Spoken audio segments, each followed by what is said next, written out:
Olá, a União Nacional dos Estudantes lançou uma campanha para que pelo menos 50% dos recursos do Fundo Social do Pré-Sal sejam destinados exclusivamente à educação. A proposta de emenda à Constituição já foi aprovada aqui pelo Senado e é de autoria do senador Inácio Arruda, o nosso convidado para esse programa Argumento que está começando. Senador, muito obrigado por conversar com a gente.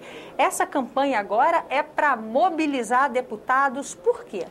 Porque nós estamos tratando de metade dos recursos do Fundo Social que foi criado para poder receber os recursos do pré-sal. Quer dizer, o dinheiro que a União vai ganhar vai para um fundo social. E nós estamos, então, destinando 50% disso para a educação. Dá para estimar quanto isso representa, senador? São alguns bilhões, viu? Não dá para saber ainda que o pré-sal nem começou a ser explorado todo direito. dia chega uma situação nova, porque nós começamos examinando o poço de Tupi. Quer dizer, o poço que foi perfurado para ver o que tinha de petróleo ali naquele poço de Tupi, petróleo e gás. Só ali já tinha uma estimativa de algo entre 5 e 8 bilhões de metros cúbicos de petróleo, que também dariam bilhões e bilhões de dólares em recursos destinados para esse fundo social.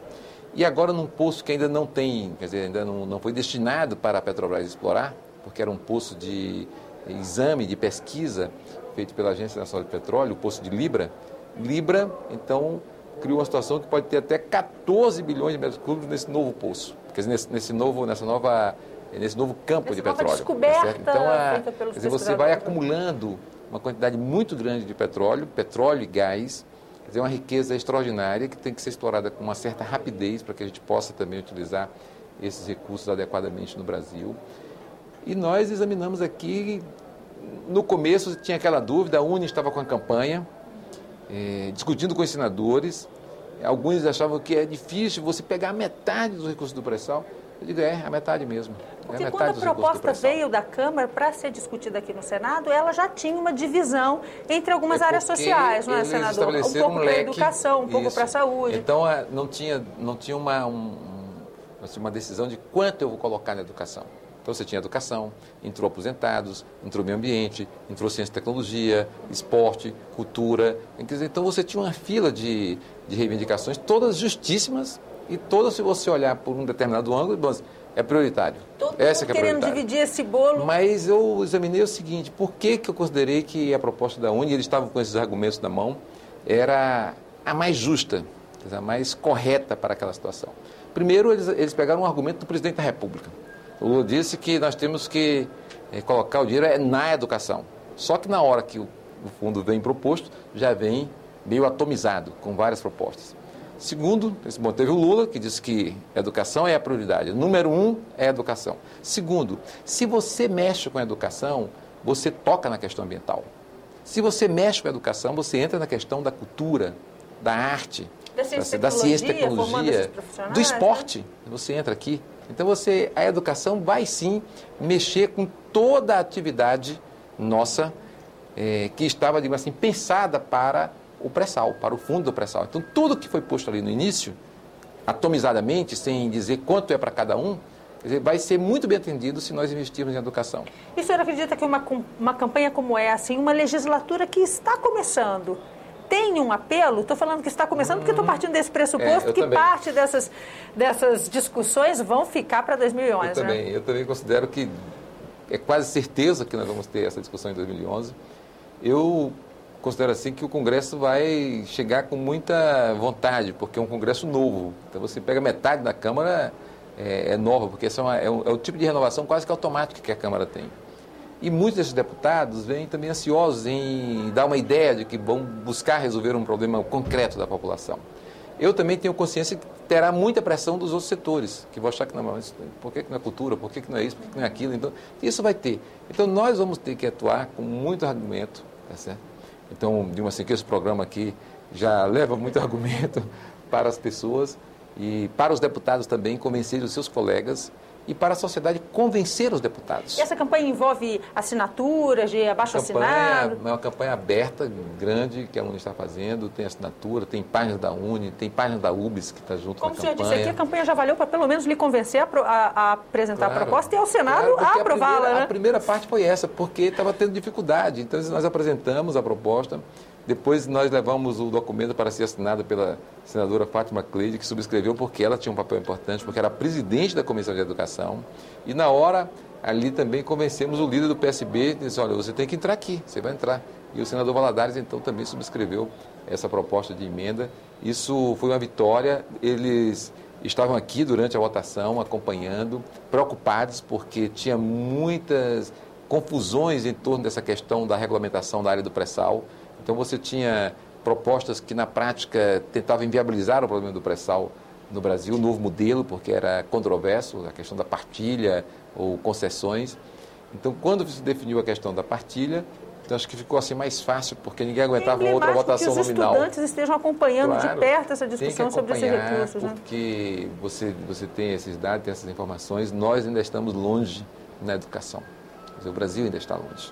Então, eu fico examinando, quer dizer, você olha, não todos os países, mas uma parte significativa dos países da Europa trataram a educação no século XIX. Tá certo? O Japão tratou no século XIX. A China investe, a mais importante profissão da China, há mais de 40 anos, é a profissão de professor.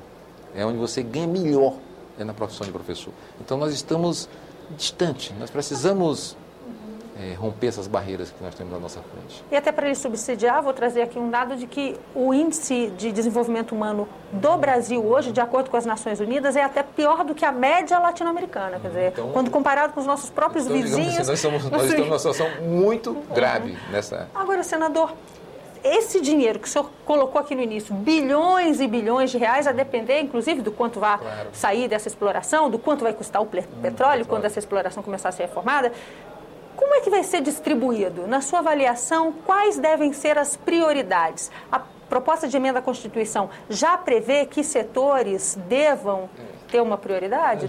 Nós fizemos um pouco isso. Quer dizer, 80% deste dinheiro que vai para a educação ser destinado para a educação básica. Por quê? Porque você pega o seguinte, um professor universitário na rede pública, hoje, ele tem que ter dedicação exclusiva. Tá certo? Quando é dedicação exclusiva, você já se obriga a pagar melhor esse professor. Mesmo que ele considere que ganha ainda pouco, mas você já se obriga a pagar melhor. Um professor universitário na rede federal, por exemplo, para entrar, ele tem que ter no mínimo mestrado. Em alguns cursos, na disputa, se ele não tiver doutorado, ele nem entra, porque tem uma prova de títulos, se ele não tiver doutorado, ele não entra. Então, você tem que pagar aquele que tem graduação, mestrado, doutorado e às vezes um pós-doutorado, você tem que pagar muito melhor. Então, digamos que aqui, no ensino superior, não é que nós estejamos muito bem, mas nós estamos muito melhor do que estávamos, digamos assim, há 15, 20 anos atrás. Onde é que está o nosso gargalo?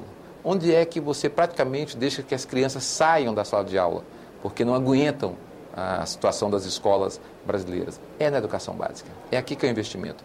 Então, na campanha eleitoral recente, no segundo turno especialmente, as duas candidaturas indicaram muitos caminhos, tá certo? Nós chegamos a ter uma situação onde a nossa candidata, que foi a que eu votei, a Dilma, ela disse o seguinte, precisamos ter 2.000 creches para a educação infantil, tá, para atender crianças de 1 ano e meio a 2 anos. Poderia ser útil também então, lá na frente para isso. Esse recurso é direcionado para cá. Tá certo? Se você fizer o investimento, se você colocar recursos, muitas vezes eu escuto a cantilena do vamos cortar o orçamento, vamos cortar os gastos públicos. Cortar o quê? Estão pensando em cortar o quê? O salário dos professores? Os investimentos na infraestrutura da rede de ensino? É na saúde? Onde é que vocês querem cortar? Aliás, vamos falar dessa coisa de educação, porque a gente vê que muitas vezes isso aconteceu num primeiro momento, quando se criou a CPMF, que era um recurso que iria dar sustância aos investimentos em saúde. Quando a CPMF entrava no cálculo do governo, ele já retirava o que anteriormente colocava para a saúde. Ela foi aprovada na mesma época que o governo aprovou um instrumento chamado DRU, que era a desvinculação das receitas da União. Esse instrumento ainda existe. Aí eu aproveito para perguntar, que garantias há de que ao chegar mais dinheiro vindos do Fundo Social do Pré-Sal, a União naquele momento não possa fazer, bom, para então dar vazão à lei ou à demanda constitucional de que eu tenho que investir esse volume, eu considero os recursos do pré-sal como parte. Porque a famosa DRU, não existe mais? A DRU foi criada para manter superávites primários elevados.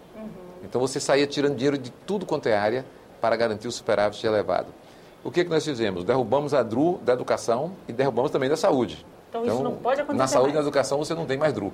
Quer dizer, você tem que tirar superávit primário de outro lugar. Daqui você não pode mais tirar. Tanto que ciência, tecnologia, educação, saúde, DRU, já não entra mais aqui. Eu acho que isso foi uma vitória também do Congresso Nacional, que foi aqui que nós aprovamos o fim da DRU. Senador, muito obrigada por essa conversa. Nós vamos acompanhar aí o movimento. Não sei se pode, mas eu sugiro que se convide a UNE, a UBS, chame esse povo aqui para a gente conversar com eles. A TV Senado tem, de fato, espaços para receber convidados para falarem sobre as questões de cidadania. Mais uma vez, obrigada. Nós conversamos com o senador Inácio Arruda, que é autor de uma proposta de emenda à Constituição já aprovada pelo Senado, que garante que pelo menos metade dos recursos do Fundo Social, do pré-sal, sejam destinados à educação. Essa matéria agora está na Câmara dos Deputados. E a União Nacional dos Estudantes está em campanha nacional para pressionar os deputados a aprová-la. A você que nos acompanha mais uma vez, muito obrigada por estar com a gente.